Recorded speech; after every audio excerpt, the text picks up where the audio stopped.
Welcome back to Derry Public Radio. Reporting from the basement of the Derry Civic Center, this is Benjamin Graham with the news. Deceased author Richard Bachman will be at the Derry Public Library this Friday from noon to 2 for a book signing, followed by a Q&A. His publicist has asked fans to kindly refrain from questions pertaining to his dark half, Stephen King. "The guy just really creeps me out," said Bachman in an interview before adding, "Do you guys hear birds?" You are listening to Derry Public Radio.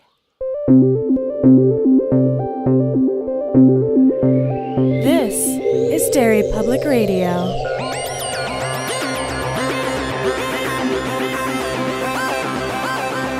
Welcome back to Derry Public Radio, a bi-weekly Stephen King book club podcast. I am Benjamin Graham here today with our co-host, Joshua Kahn. Hey, everybody. And CM Alexander. Hello, everyone. And I'm super excited. Today we literally rushed into the studio because we just finished watching The Dark Half, the 1993 classic starring Timothy Hutton and Timothy Hutton. Should we go cover that one point first? That this is George Stark and Thad Beaumont played by the same actor. Definitely. Okay, so I wrote in my notes, when they finally revealed George Stark, my first thought was, wow, they really did get someone that looks like Timothy Hutton, but not quite. He looks just different enough that you're like, oh, I see the resemblance. And then I looked up the IMDb page and it's like, oh, that's Timothy Hutton. I'm a fucking idiot. Well, I'm a fucking idiot too, because as I was watching it, I was thinking, is that the same guy? What's going on? But what's interesting about that is that Timothy Hutton is a method actor, and he took these two roles very seriously. So seriously that he had his own George Stark trailer. What? And he was so method that some people were a little put off by it, but the makeup artist kind of got into it with him, and he started to dress differently. He'd wear these hard rock t-shirts and stuff whenever he did George's makeup. That's awesome. That is next level dedication. A method makeup man is the dumbest thing I've ever heard. I thought it was charming. But there is just a little difference in how they're dressed, but how they look, the style, that when the first time you see him, you're like, oh, that's real close. Yeah, the makeup artist said that the look that they were going for was a twin who had a rougher life. And I think they pulled that off exactly. Yeah, Definitely. They nailed that for sure. Literally my only complaint about maybe one of 2 or 3 complaints is that he should have been blonde. That was the only thing that bothered me. Yeah, that little detail. It was less exciting when Thad gives the description where he's like, he's got hair like me. He's got eyes like me. He's about my height, about my age. I'm like, it's just me. Why isn't Pangborn being like, yeah, you're describing you, man. How would you about this you not getting? Well, Pangborn's whole motivation in the movie was a little confusing to me. Let's get into it from the beginning. First thing I noticed, Castle Rock Junior High t-shirt. I didn't even see that. That is what young Thad is wearing on his shirt. There's a little set that says Castle Rock Junior High. And I was like, all right. So instead of, I don't remember where they were from originally at the top of the book, but it wasn't Castle Rock. Yeah. So the fact that it has its roots fully in Castle Rock, which comes back later with the cemetery and all that, seems so much more interesting to me. I was like, yes, this is fully ingrained in Castle Rock mythology. George Romero is the director of this film, which we should mention because George Romero, Stephen King together, amazing. That was pretty awesome. And he wanted to be really true to it, but also he said he wanted to have his kind of George flair, but he was more concerned with being true to the source material. Which is shocking because it's very close to the source material, but it is restructured in a way that is so much more satisfying. I loved this movie, and there are some, forgive the pun, stark departures from the book. Zing. Get out. But every single one of them not only worked, but fixed things that I had complaints about in the book. Starting out, the movie starts out. We'll start from the beginning with young Alan writing. Oh, Jesus Christ. I have brain problems, everyone. It's not a Derry Public Radio episode until Ben messes up a name. So, a young Thad. Young Alan is waiting and dreaming of becoming a police officer one day. Dreaming of becoming a writer. A young Thad is writing, and the opening is pretty much just like the opening, except they got rid of his dad, which good riddance. Good. Yeah. And has his convulsions, and we get the surgery scene, which I was so excited to see. And Josh, you had the best reaction. I don't even remember what my reaction was. I just made noises. Yeah, I think you just went, bah! Yeah, like, oh yeah, when the eye opened, roughly the sound was, ah! Yeah. That was, they take the piece of skull away, and I was expecting instant eyeball. That's exactly why, because that's how it is in the book.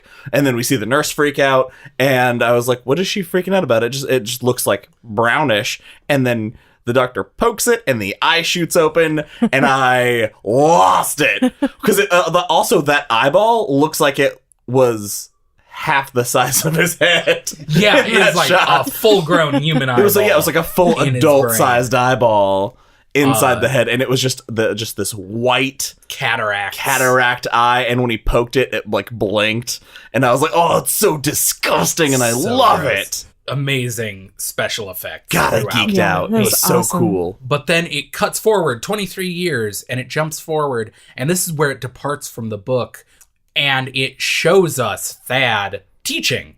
Something we never see in the book. We're just told, oh, he's a good teacher. Okay. And that is one of my main problems with the book, is there's so much telling and not showing. Yeah. And in the movie, we get to see Thad teaching. We see I'm going to do it again. Freddy Clausen? Frederick Clausen. Yeah. Thank you. Thank God. We see Alan Pangborn confronting Thad about... Every character is about finding out that he's George Stark. We see Thad's reaction to it, Which was awesome. Those two actors together, they were just chewing up the scene, both of them. That was amazing. Yeah, you get that.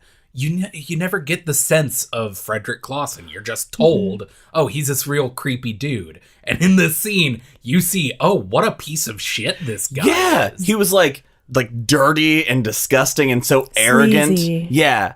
And like, can I have your autograph? And shoves a George Stark book at him. And I was like, oh, bitch, you did not. Yeah. and Thad's reaction, you get to see him being George Stark as Thad, because he's like, I want to murder you. And he does that as he's like fingering the pencils, the Black Beauty when pencils. he's playing with them. Oh, man. And That you scene hear was the so sparrows in the background. Throughout the movie. Yeah. There are so many points in the movie where you just hear faint. It's not mentioned. It's just there are sparrows in the background. It's ambient noise. So cool.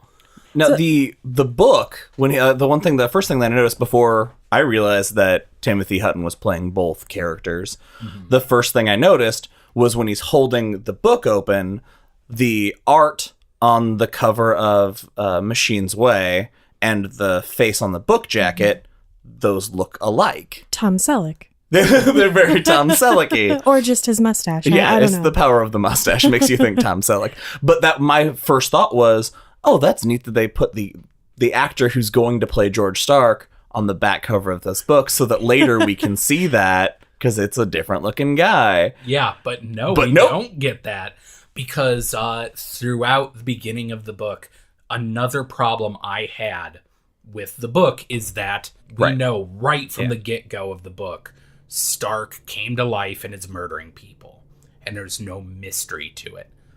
For the first half hour of the movie, it is framed anytime that you see Stark, it's only his legs or from behind, and you never see his face. When he murders Homer Gamache, who's now the photographer. That was a weird choice. That was the first major departure from the book that I noticed, that the photographer and Homer were merged just into that one character. Yeah, and he has a prosthetic leg, because obviously he needs both arms to take photos. Yeah, I thought that was a brilliant idea, though, because it really cleans up. It makes Stark more efficient. Like, the murder of Homer Gamache is a red herring because he's not actually tied to Thad. Right, it doesn't really make sense. Yeah, but making him the photographer gives Stark a reason to go after him, which is amazing. And the scene where Homer stops to pick up Stark, you don't see Stark's face. There's this really cool sequence of him walking towards the truck through the exhaust of the truck, so you can't, he's obscured, and he stops in the truck's blind spot and doesn't come to the window, and you're like, where is he? And then he pops out, but you don't see his face, and Homer says when he drives by, that looks like, and as a viewer, if you haven't read the book, you could have thought, oh shit, is that Thad? And I loved that. I loved that, just that half an hour of you don't know. Yeah, every time there was no airtight alibi, as opposed to every other time when, in the book, where it's like, do you have any evidence that you were here this time? Oh yeah, we were at a party and there were people at my house. Everything had an airtight alibi, and this time there's not. Like, we just don't have that, so you can wonder. And in fact, his alibi is that he was in New York instead of at this party, which plays into when Clausen is murdered, they find his body. It happened while Thad was in New York. It's almost the opposite, and it makes it so much more exciting. So then we get to meet Alan Pangborn, finally. Michael Rooker, which was not expecting, but I was so happy about it. Also, really? I have never seen Michael Rooker with hair before, and that was jarring. Michael Rooker, for those who don't know, like I didn't, Josh, you freaked out as soon as you saw his name in the opening credits. And I was like, who the hell is that? It's Yanu from Guardians of the Galaxy. And really? Yeah. You liked him as Alan Pangborn? No, I like him. I like Michael Rooker. One of the notes that I made was that he starts talking and I'm like, oh, Pangborn sounds like an asshole. Because in my head, when we're reading the book, Pangborn is kind of just like, I carried over the voice in my head from Needful Things, where he's just like this protagonist who's just a good cop trying to do the right thing. But Michael Rooker's voice always sounds like an asshole. And so I was like, oh, this is like a harder edge to Pangborn. I think that's one of his first, if not his first, good guy role, because he played bad guys up to that point. And George really liked him, George Romero. I wrote down, Michael Rooker is not Alan. I do agree with you on that. Yeah. He did a good job. He didn't do anything wrong at all. He did. But my only complaint about the movie, which, like, if I have to have one, would be that character. The changes that they made, they weren't bad, and they did work for the movie, but I missed that relationship of Alan with the Beaumonts, and he has a much smaller his role. part. Yeah. Well, that was when he shows up, the fact that they know each other already cuts all the tension out of that scene. Yeah. Like there's really no stakes. It's kind of a reversal in that Pangborn is there because those cops really want to take him in, and Pangborn's trying to be on his side, where I would much rather have seen Michael Rooker come at him and be like, bitch, you're going down! And just like all in his face. Because that's what Michael Rooker does. Also Rook's got a rook, man. Also by setting up that Thad has less of an alibi, which I love, it's great. It makes the stakes so much higher. But it makes Alan's motivation throughout the movie make no sense. Why is he giving him the benefit of a doubt? In the book, he says, okay, the only reason you're not in jail is because you have this solid alibi. And in this, he's like, so you don't really have a solid alibi, bye. And well, I think that's thought why that was they had to weird. change the relationship, because he came in and was like, because I know you the way I know you, it can't be you. Okay. So I need you to like keep giving me information. I need you to prove that I'm right. And so it almost made him kind of a pansy of a character a little bit. That he was just like begging to be proven right. He says too that he doesn't think he's a flight risk. Yeah. Yeah. Because now that he has all of this attention on him, like he can't go anywhere without being recognized, because that article came out and it's huge.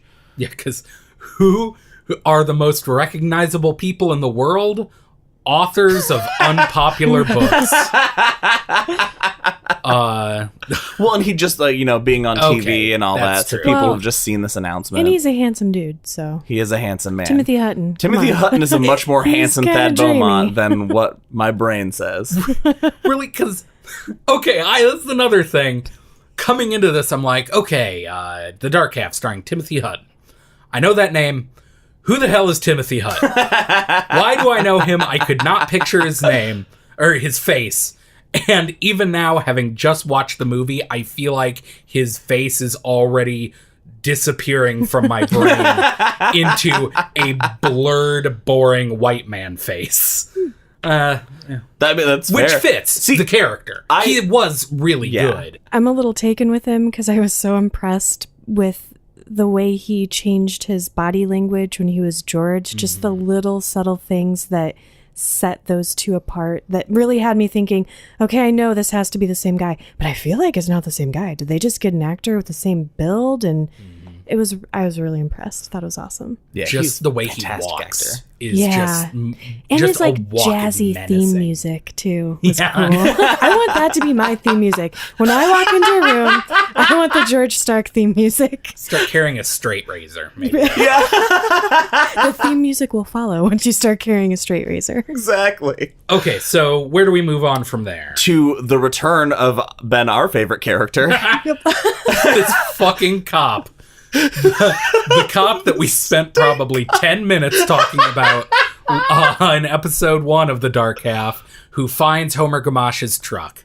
And as that scene's going, I'm in front of Ben, so I can't see him, but I feel like I can feel Ben's energy along with my energy leaning towards the screen, because the first half, like, he sees the car and he puts his car in park, and then he walks. He hasn't said a single line of dialogue, and he's looking in the car. And I'm sitting on the couch and I go, say it. And It was then tense for a completely different reason in the Say movie than it it. was in the book. Say it. And he says it. And then he says it twice. That was unbelievable. Oh, I was so. ask and he your said it mama so if she back to believes back. this. Oh, Nailed it. It's possibly even more stupid said out loud. Oh, The God, it fact, is. Ben, you ruined that scene for me because You're welcome. instead of being worried, like when I read that scene in the book, I was like, this guy's gonna die. This is gonna be brutal. And then in the movie, I'm like, is he gonna do it? And there was no concern about his safety. Even the jump scares in it did not affect me. Oh, thank God George Romero knows what things to keep in from the source material. Then we get to see our favorite old whore, Dottie, as we go up to Frederick Clausen's apartment, which, in the book, super gory, super terrifying, because it's so descriptive, and the whole thing where George slips out right behind her, but this time she's coming with police because he owes rent, and I assume she's going in there probably to evict him. Well, Thad mentions him to Alan, right. so That's they right. go That's why the to police are check him there. out. Yeah. Right. So they go in, and you see the back of the chair and his hands and legs, blood all over the floor. Naked legs. Naked legs. And then when it pans over and you see the sparrows are flying on the wall and blood. Picture of Tom Selleck. And a picture of Tom Selleck. A tongue And then, nailed to the wall. The shadow of his head leaning back and what appears to be a phallus. I did not sticking notice out of this. his mouth. I am very upset I didn't notice. See, wouldn't we be embarrassed to learn it was just like a sandwich or something he choked on? That's what you do to a snitch. You shove a sandwich in their mouth, make them choke on it. And then he goes and Pangborn reveals to him that, it was pretty gory. Oh, and his dick was cut off and in his mouth. And Thad's like, that's what I was gonna do. Thad, you fucking idiot. He's bumbling in many ways. Yes.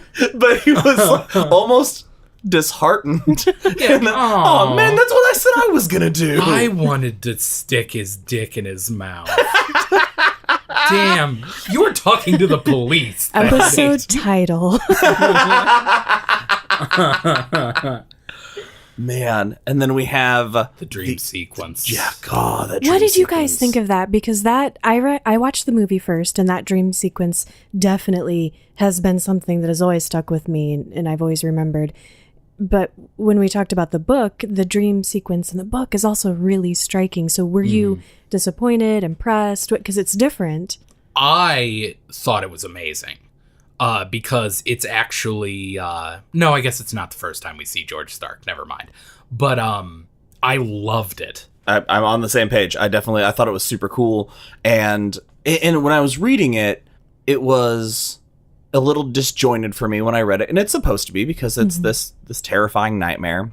The fact that later it comes to be like you recognize those set pieces when they come back later. Because if the first time you're seeing it, you're like, oh, this is this creepy house. And you don't know that that's their Castle Rock house. Yeah. So when that all comes back later, it makes that dream sequence so much cooler because it's all the, same kind of camera angles and it just sets up that eeriness. I was scared of that house before I saw it. The way they cut to the dream was cool too, because it's just a normal scene and then you don't know he's dreaming and it's daylight and he gets out of the black car though and goes into the house and it has the same thing with the vase that breaks and then there's like this, what would you call that? Like incinerator type thing. I think it was supposed to be an oven. Yeah, it cracks open in the turkey that Liz had overcooked, a couple scenes before that fell apart. Chekhov's turkey. Like oozing blood, which was really creepy.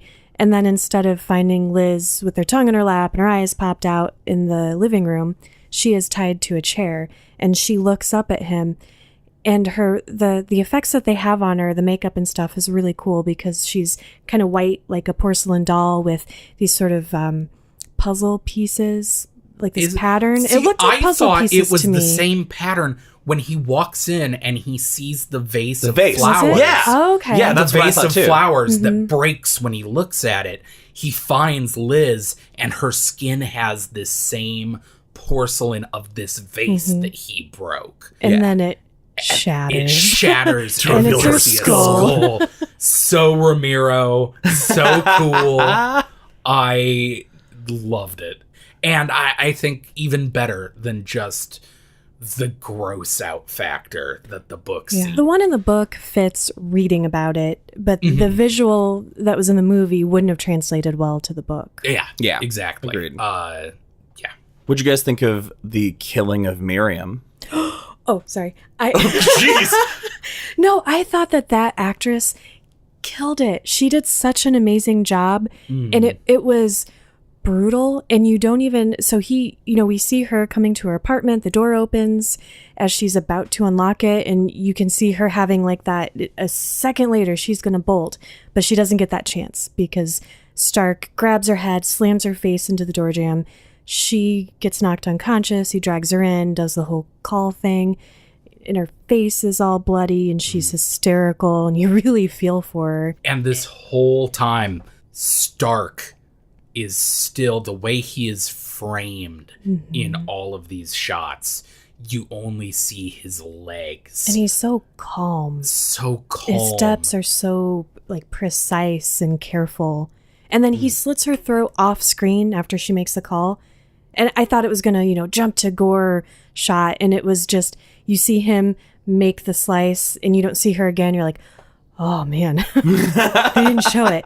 Oh, my imagination is going crazy. Right. And that's the first scene where we are revealed his face and where Josh and I found out we're dumb. Who is that guy? I had to actually look it up. Yeah, same. No, same. Well, and it's the fact that you don't see him in her face, but you get that feeling the way she's like looking up in horror that she's looking at a monster. And I was actually I was surprised that she didn't like call him Thad. Like, I was surprised that she didn't have a reaction to recognizing the face, because the terror she looks, like I said, looks like she's looking at a monster, like a face she doesn't recognize. And to be fair, it's not really his face. Which I think plays into be why we didn't connect their two faces, is because she didn't react to seeing Thad. That separate George Stark trailer really made all the difference. Really coming through. And then we have, so now we have the moment where we find out that she's dead, because instead of getting Thad on the phone, she gets his voicemail, which is another one of those beats of not giving him an alibi when this was happening. Gets the voicemail, so he makes the call and is like, she's in trouble, send someone there. They get the phone call that she's dead, and he's like, all right, here's everybody else. Everybody you could possibly need. And also, I can tell you what he looks like, which, as we talked about earlier, is just describing himself. The only detail that I wish had been in there that wasn't is when he gives a description closing his eyes. Because I don't know why that made such an impact to me in the book, but when he describes George Stark and he closes his eyes and he gives that super elaborate description of him, because he's pulling that from his mind's eye, from a picture, the picture doesn't exist. And that's where I think the importance of George looking so different comes in. And maybe that's why they didn't have him close his eyes, because he is just basically describing himself. But it was just like that little detail that I kind of wish had been in there. Well, that's that segment of the book where they really can't translate to the screen, because most of that segment, the part that I loved is that's the part where he, like you said, goes into the description of, I believe that's the part where he says the thing about having the eye in his head that he uses to write that people would steal it from him and gouge it out with a rusty The knife. doctor already stole it from him. It's so much of that scene is inner monologue that, they couldn't really. That makes sense. Would translate, but yeah. What about Michael Donaldson? How'd you guys feel about the attack and the? That was it. I thought it was cool. I thought it was really neat when he punts him into the space heater. Holy shit! So that was brutal, so awesome, and has my favorite line in the movie that I'm so glad came word from the book. Where the guy opens up his apartment and goes, "What's going on out here?" And just calm as can be, "Murder. You want some?" Close door. George is so cool. I like the little shot. Guy. Yeah, my note actually says that George is still cool as fuck. But I liked that he gets out of the elevator and it's all dark, but it's those flashing lights, and then just that one really quick shot of all of the halogen bulbs piled in a corner. Yeah, and George took the time to just set that whole scene. I think it's really cool too how he opens the stairwell door for light and then like makes a mad dash to his apartment door, where of course he drops the keys and then kicks them away into George's foot. Yeah. Oh man, yeah, that scene was so intense. And then George hid behind a plant again. To get away from the cops. I'm glad they kept that. Yeah. I was so amused by it in the book. And that says a lot for the movie that they were able to put that in the book and not make it look silly as fuck. Because that is a goofy visual in my brain. But it's filmed in such a way that it works. And the actor pulled it off because he's behind the plant and you see the foliage in front of his face. You see his eyes and he's kind of like darting his eyes back and forth. I could not do that without looking silly as hell. And he still looked creepy and cool. Yeah, he did. Yeah. Now, I don't know if I just misheard this, but in the movie version, Donaldson is still alive. He survived the attack. Because when they're walking through the police station, Pangborn says that he gave a description, and the description looks like you. Are you sure they weren't talking about the guy? Maybe the neighbor didn't want any murder. It could be, or the police. The police saw him when he gets in the elevator. That's he true. like waves goodbye. Yeah, that's true. So why he hid? I don't know. Maybe I misheard. Maybe I misheard that line of dialogue. But I was like typing a note. Maybe. Yeah, I don't think George would be satisfied if he hadn't died. Yeah. I don't He know. wouldn't leave somebody not dead. I don't know. I guess if I got my head punted into a heater, I might die. And then we have the Richard Yeah, whatever that guy is. publisher. Yeah, publisher.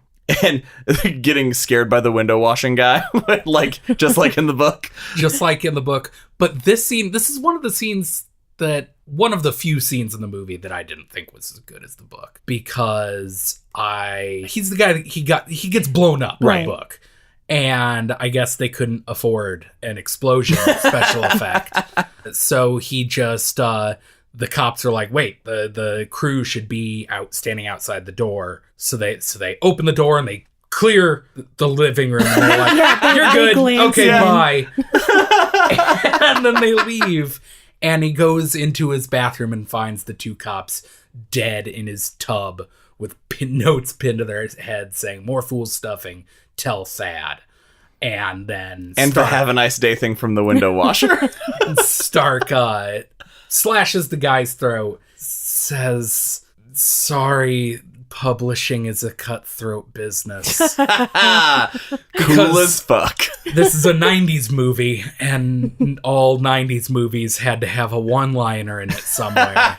How do you like that happens? George makes the kill and he walks out all confidently, and then he gets on the window washing thing and goes. And the second his face leaves, he's like, cutthroat business. God, George, you're better than that. He just berates himself the whole way down the building. Yeah, he makes the least threatening exit ever. Can you imagine him? He walks out the window onto the window washer thing, and slowly, the slowest descent. How tall is that building? He's like 30 minutes. He's just sitting there like.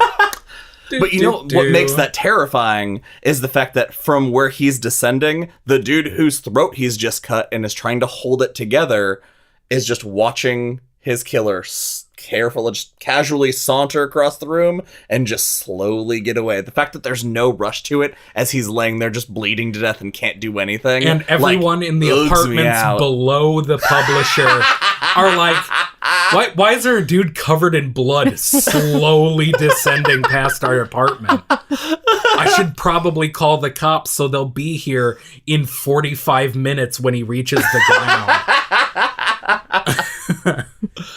Then we have the writing / communication scene between Thad and George, where George is he drifts off into space. It seems in the book it was much more direct. So he's watching his hand phantom right, but in this, the birds go and he's just staring out the window and under his breath asking these questions and getting these answers. I liked that. I thought it was a very interesting depiction of that back and forth. And in the book, we get the chapter by chapter of how each one of them perceive that. And in this, we don't. You just get pencil shoved through the fucking hand. He comes to and he's screaming and there's blood. And we all went, oh! Yeah. It came out of nowhere. It was so sharp. So cool. And my favorite cut in the movie. The cut from Thad stabs himself in the hand and you see blood, a few drops of blood fall on the notepad that he had been writing on. And then it cuts to George sitting back in a chair with a pencil in his hand going, yeah, take that, motherfucker. Cool as can be. Does not give a fuck. We rewound that scene to watch it twice because he has this really awesome move. He's got one leg propped up on the table like a badass with his snakeskin boots or whatever. And there's a bottle of, is it Jack Daniels? Some kind of liquor. Some liquor next to him, and he swings his leg off the table, swings it into the bottle. The bottle falls and he catches it in his hand, and it's just one cool, smooth the move. Smoothest move ever. It is so awesome at illustrating the difference between him and Thad. I really hope he comes out on top, guys. I'm going to start practicing that move. So break a lot of bottles tonight.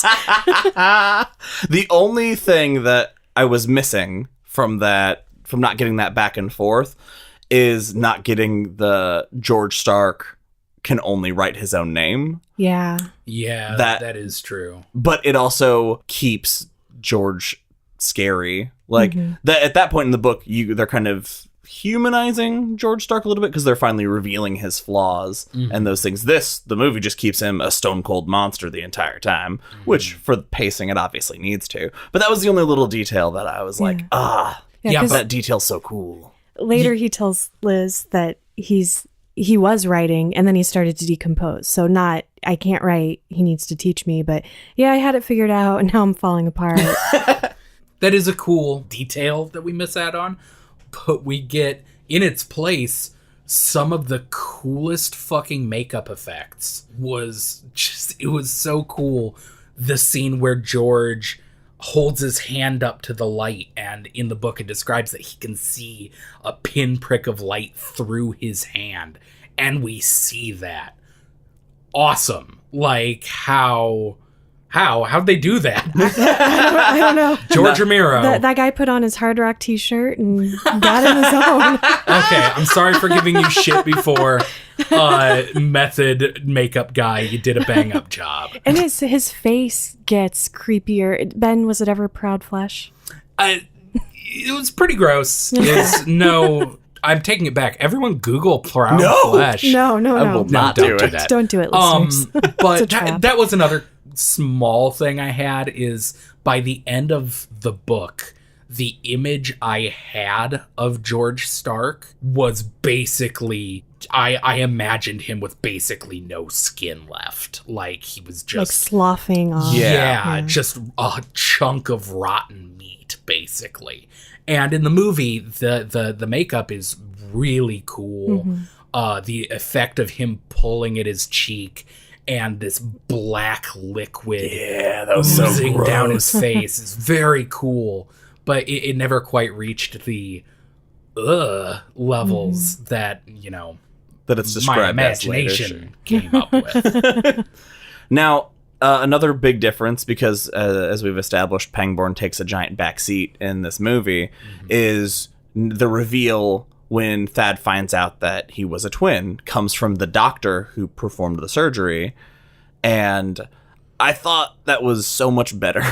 Yeah. It was so much better for Thad to have that connection, like that more personal. Yeah. And the doctor discloses to him that his parents felt some kind of bizarre way about the growth that was removed, the tumor, and they had a burial for it. And that's what was buried on the plot that the George Stark tombstone was set up on. Yes. Crazy. Makes a lot of sense. No, and I started making a note and then I deleted it because I didn't think it was going to be important, because when they're going to take that picture and Steve Holt takes them to the gravesite and he's like, oh, we're just using it on the plot that your parents bought for you next to theirs. And I was like, that's weird that they bought their son a plot next to them, but that's just a weird detail. No, it's actually a super important detail, because that means that's where he was buried. They would have been buried in the same place. Yeah, it actually takes away some of the idiocy isn't the word of the premise of the book, where it's just like, I don't know, he's real now. Don't worry about it. I think we talked last episode, metaphor versus literal interpretation of George Stark. Like, how did he come about? And this is more sort of mystical means, which I dug. I thought I loved it. Yeah, it was pretty cool. I had one of the points I was going to bring up that we didn't really get to in the last episode was because George Stark was born in Castle Rock. That was the whole thing of like, if Thad had never gone to Castle Rock in the book ever in his life, would this ever have happened? Is it the power of Castle Rock what developed this? Because all of these things did happen, but the fact that he gave birth to George at the house in Castle Rock is what pushed it over the edge and allowed it to gain that power. So now setting his childhood and his whole life in Castle Rock from the get-go, I feel like solidifies that it's the power of Castle Rock that lets this terrible thing happen. And I think that's so much cooler. Like, it gives that town that mystical power. What did you guys think of the other sort of major change in the book, which I thought was cool? Reggie / Raleigh. Yeah, the gender swap of the professor. Yeah. I thought it was really good. Yeah, and that was made, apparently, George Romero didn't like anyone the studio liked for that part, and the studio didn't like anyone George Romero liked for that part. And he's like, sounds like it could be a woman. So there's this actress whose name I should have looked up. She's really popular, but George Romero was in love with her. I mean, he's married, but he just like loves this lady. Sure. And so he cast her in it, and I thought she did great, was true to the character. Oh, she was fantastic. All I cared about is that she was a wizard. Looked and acted like a wizard, and 100%. The first time you see her, like, I was like, oh, that could be a Hogwarts professor, just like Ben said. She easily could have played Professor Trelawney. Like, no problem. Totally. Okay, so last we were in Thad in the doctor's office, and the doctors said, yep, you had a twin. It got buried. And I thought I missed something. I was taking a note. Because the thing that happened next made me actually shout, wait, what the fuck? Because the doctor, while speaking to Thad, walks in the other room, and George Stark pops out and slashes his throat and just leaves him there and then bounces. They are just mere feet from one another. Yeah. Where I thought that was going to be the first face-to-face. I was like, oh, that's going to be a big change, but what a cool place for this to happen. And he just dips. And playing off that leaves Thad, not only does he now not have an alibi, he is literally at the scene of the crime. He is going to be seen where this dead body is. And Alan not having this, having a smaller part, he still doesn't believe Thad. The police don't believe Thad at all. That added an extra layer of, oh shit, how now there's this crazy murder monster after him, and the police are going to be after him too. Mm-hmm. It really added tension. And I like the detail that the reason Thad notices that he should go check on the doctor is he just hears the horn honking just over and over and over, and he goes and looks out and he sees the tornado going down the road. The only thing that I wish was, like, he's being such a dick getting his attention. I just really wanted, like, a middle finger to come out. The driver's side would just flip him the bird as he, like, drives through the alley and whips into the road, and then Thad sees it and runs out and goes, you should call an ambulance, and leaves. He bumblingly tells, very bumblingly tells the receptionist to call an ambulance. Speaking of giving the bird, he then ends up at Reggie's house, and Reggie finally tells him about the psychopomps. And this one change, because there's no evasion scene. Which really just saves time. Really does. And makes way more sense. It does. It's this movie is way more streamlined. Yeah, for sure. I mean, it has to be. It's a movie. It's not 400 pages long. Right. But he ends up at the house, and I thought it was interesting that Reggie sees the birds, just like in the book. She sees the thousands of birds flying overhead. But as he's leaving, she tells Thad, I wish I could give you a talisman or something. I wish I could give you something to fight back against this, but I can't. You can. You did. Yeah, literally. How hard would it have been to be like, here's a bird whistle? I don't know. I thought that was just a weird omission. Yeah. It was weird that it was addressed. It's like it was addressed in the script, like, oh, the fans are they're gonna wonder where the bird whistle is, so I better have her say something about it. I guess, to be fair, the bird whistle in the book is kind of MacGuffin-y. Sure, yeah. Because all it does is really signal the attack, wherever, like, as opposed to once they're in there riding, the birds just start going on their own. They don't need to be prompted. Yeah. Because the birds know what they're there to do. So maybe that keeps it more mystical. Yeah. By not having him have that power. Yeah. Yeah, I guess that does make sense. I just thought it was weirdly intentional. I just wanted to see Timothy Hutton just wailing on a bird whistle. And then, oh, God.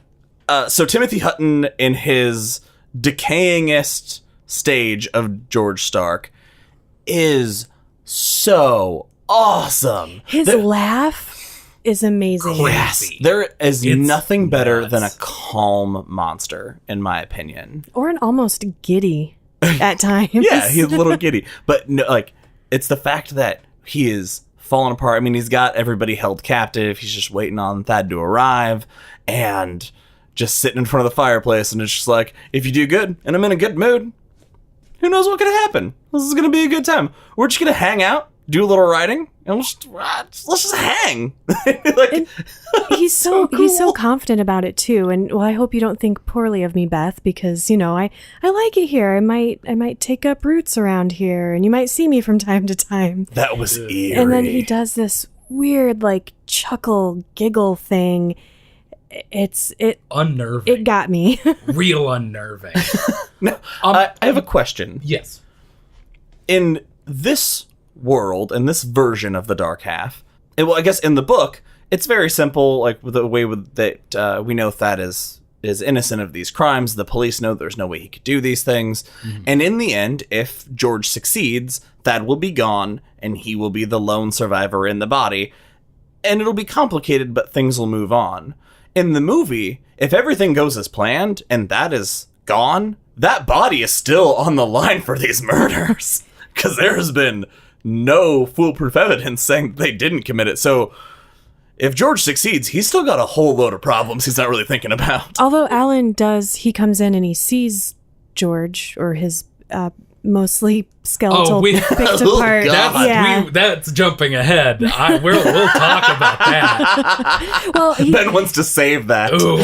Thad does have one witness who is a cop.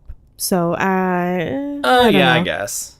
But then leaves a bigger mess for sure. I have something. Oh yeah, that we've gotten to this part where Thad gets the call from inside the house of Stark has Liz and the kids, and they'll be at the lake house.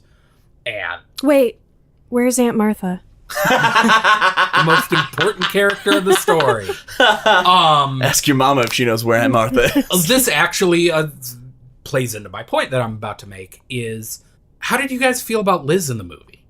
Because in the book, I pointed out that I thought Liz was kind of a badass. She's strong, and she's there for Thad, and she, even though nothing ever comes of it, she keeps trying to get the upper hand on Stark. In the movie, none of that. She's just a woman that Thad needs to save. Like Alan Pangborn, she's very watered down, very one-dimensional, because Thad and George's characters seem to have the limelight. All of the energy and attention is focused on them. And I missed Alan's character, and I missed Liz's character. Yeah. I still think Liz had, she exuded an amount of strength. I never took her for a damsel in distress weakling. She always seemed even though she didn't get the chance to do, we didn't get to see the scissors in the pants and the hiding knives. We didn't get to see her actively do those things. The look on her face always seemed like, I'm waiting for I'm going along with this and waiting for my chance. And if he lets his guard down for a second, I will go. I still always got that impression from her. Yeah. The actress was very good. Yeah, she did a good job. She still had all that intensity and never seemed like, oh no, someone save me. And that's why you have to read the book and watch the movie, because then you get all that nuance and all those little things that really make the character pop. I agree. We have him in a room together with the twins. And no Alan. No Alan. Still no Alan. Alan nowhere to be seen. Honestly. Because I wanted to bring this up last episode, but it slipped my mind. Why does Alan live? In the book, Alan is sneaking up on the house, and he's going to go in and do some recon on his own. And George sneaks up on him and puts a gun to his head. The whole book, George is this ruthless killer, no prisoners, he doesn't care about Alan Pangborn. Why did he just not blow Alan's brains out in the woods? No reason. Yeah, that's a really good question. It would have been a real Stephen King move to kill Alan. Yeah, exactly. Just with no pomp and circumstances. Bam, but he was obviously setting up Alan as the main character of Needful Things, because they kept bringing up his wife, who's sick somehow. And obviously he knew, okay, Alan is going to be the main character of a next book, so he couldn't kill him. Yeah, he had plans. So I thought it worked so much better that Alan just wasn't there. Yeah. Yeah, I would agree with that. But Thad shows up, and the rest of the finale plays out extremely accurate to the book. There was a lot of I liked the point in the book that I always thought was creepy is we talked about this when Liz sees them together and has that moment that she can't tell them apart despite the fact of how disgusting one is and that they look totally different.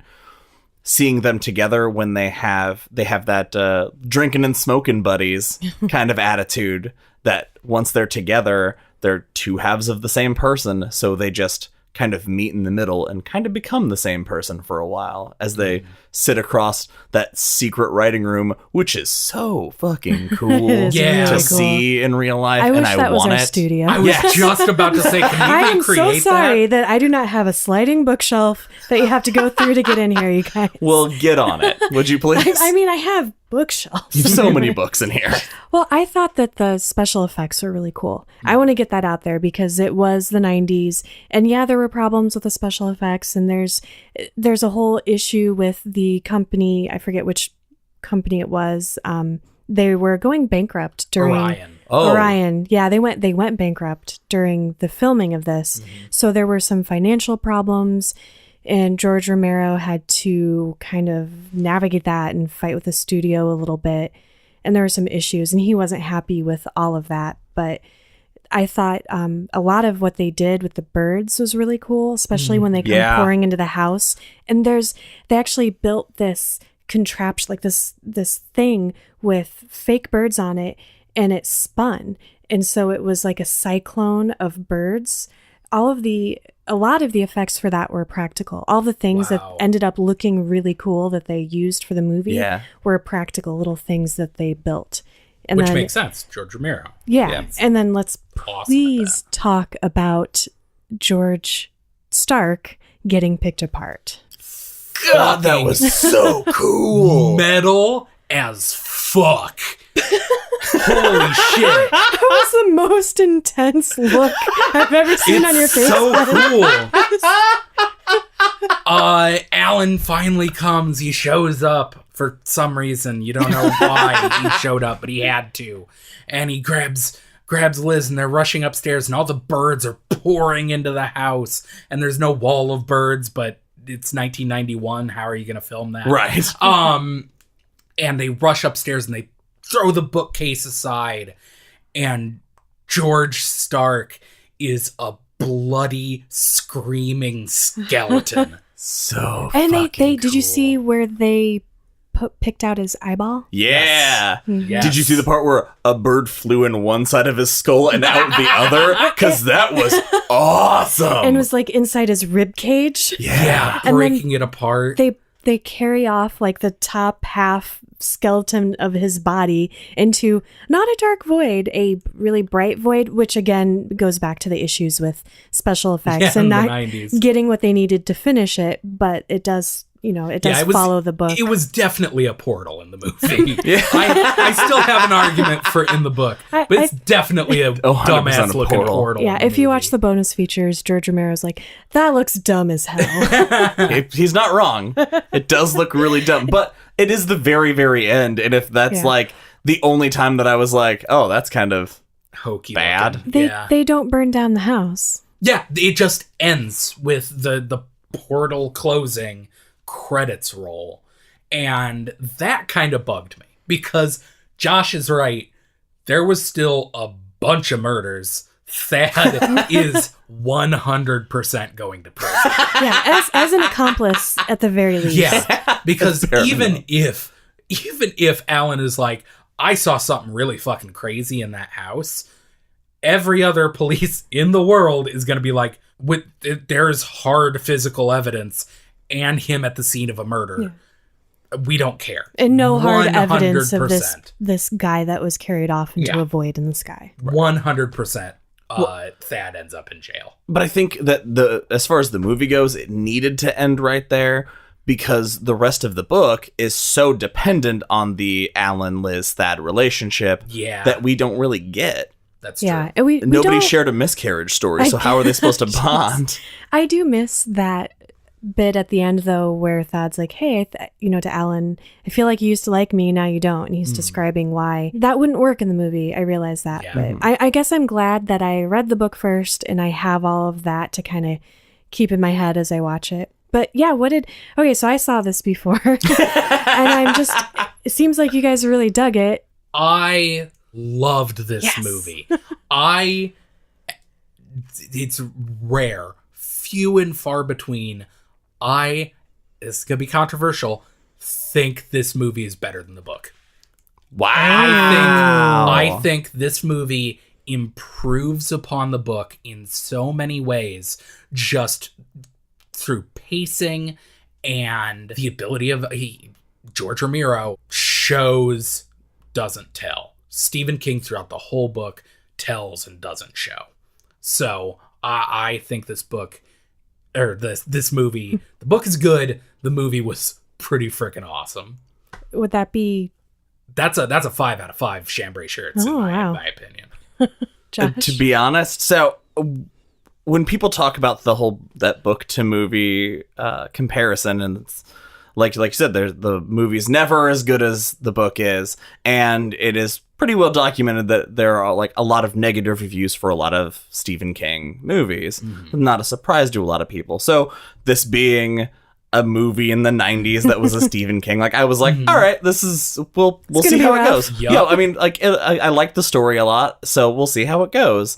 And I believe I gave the book a 4 out of 5, and I'm giving the movie 5 out of 5. It was Would great. watch again. Hell yes. I will join you in watching it every year, CM. Well, it is, listeners, only $17 on Amazon.com or Shout/Scream Factory. It's a Blu-ray edition, has a lot of bonus features, looks pretty good. It is shockingly good. Yeah. I fully expected to come in and be like, that movie kind of sucked. But no, it was So good. so good. Ben, you've given me something to think about when you said that you like the movie better than the book, because I'm really torn now, because I kind of agree with that, but at the same time, those few things that you can do in a book that you can't do in film, I love so much that I hesitate to say I liked the movie better. I think together they're both, it's a wonderful and awesome experience to read the book and watch the movie in whatever order you do it. I think you would not be disappointed either way. Ultimately, I guess I would also give it 5 blue chambray shirts. Weird. I was going to say, guessed. you're going to give it 5 out of 5 anyway. Well, that's for quibble? the book. So movies are different, you guys. That's true. Movies are up in the air. This was back when, it was before you could really rely on Stephen King movies to be pretty darn good. And like I said, I've watched this a dozen times. It's great every time. It holds up, which is amazing. The acting is top notch. The special effects, the makeup, everything is so good. I loved it. All right. Well, that's our take on The Dark Half, starring Timothy Huttons. Thanks for joining us, guys, and we're excited to announce our next book that we will be reading, and we're going to be trying something different this time. We are going to be reading one of Stephen King's novella collections, Different Seasons. And the way we'll be doing this is there are 4 short novellas in the book, and 3 of the 4 have movie adaptations. So we will be dedicating the next 4 episodes to 1 novella each and the movie per episode. So our next episode will be Rita Hayworth and The Shawshank Redemption, which I'm so excited.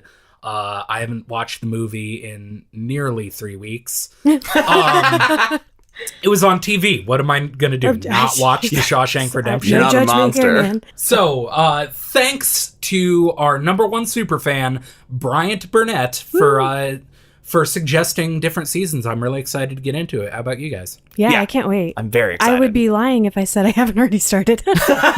Big surprise. I've never read any of these. All right. Yeah. So, that's it for this episode of Derry Public Radio.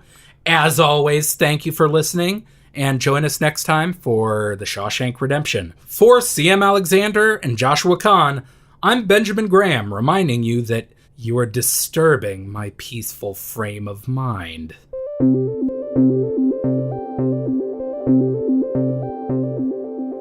Hey everyone, CM Alexander here. Thanks for listening to The Dark Half Part 3. This episode of Derry Public Radio is brought to you by our awesome sponsors, Constant Readers. If you haven't heard of Constant Readers, it's the most comprehensive Stephen King fan site on the internet. Not only do they read and watch every Stephen King-related book, movie, TV show, and comic, they then write all about it. Check out all of the amazing things they've done so far on their website and buy a cool t-shirt at constantreaders.org. Or find them on Instagram and Twitter at ConstantRead12. That's ConstantReade12.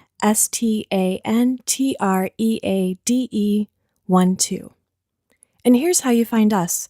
Facebook or Instagram at Derry Public Radio, or Twitter at Derry Public. Leave us a comment. We may give you a shout out on an upcoming episode. You can also email us, we love to hear from you, at derrypublicradio@gmail.com, and like and subscribe to us on all the places you listen to podcasts. Before we say goodbye, did you know that there are also human psychopomps, also called soul midwives? Which would be a better band name, human psychopomps or soul midwives? That's it for now. Join us next time for part 1 of Different Seasons. Goodbye, listeners.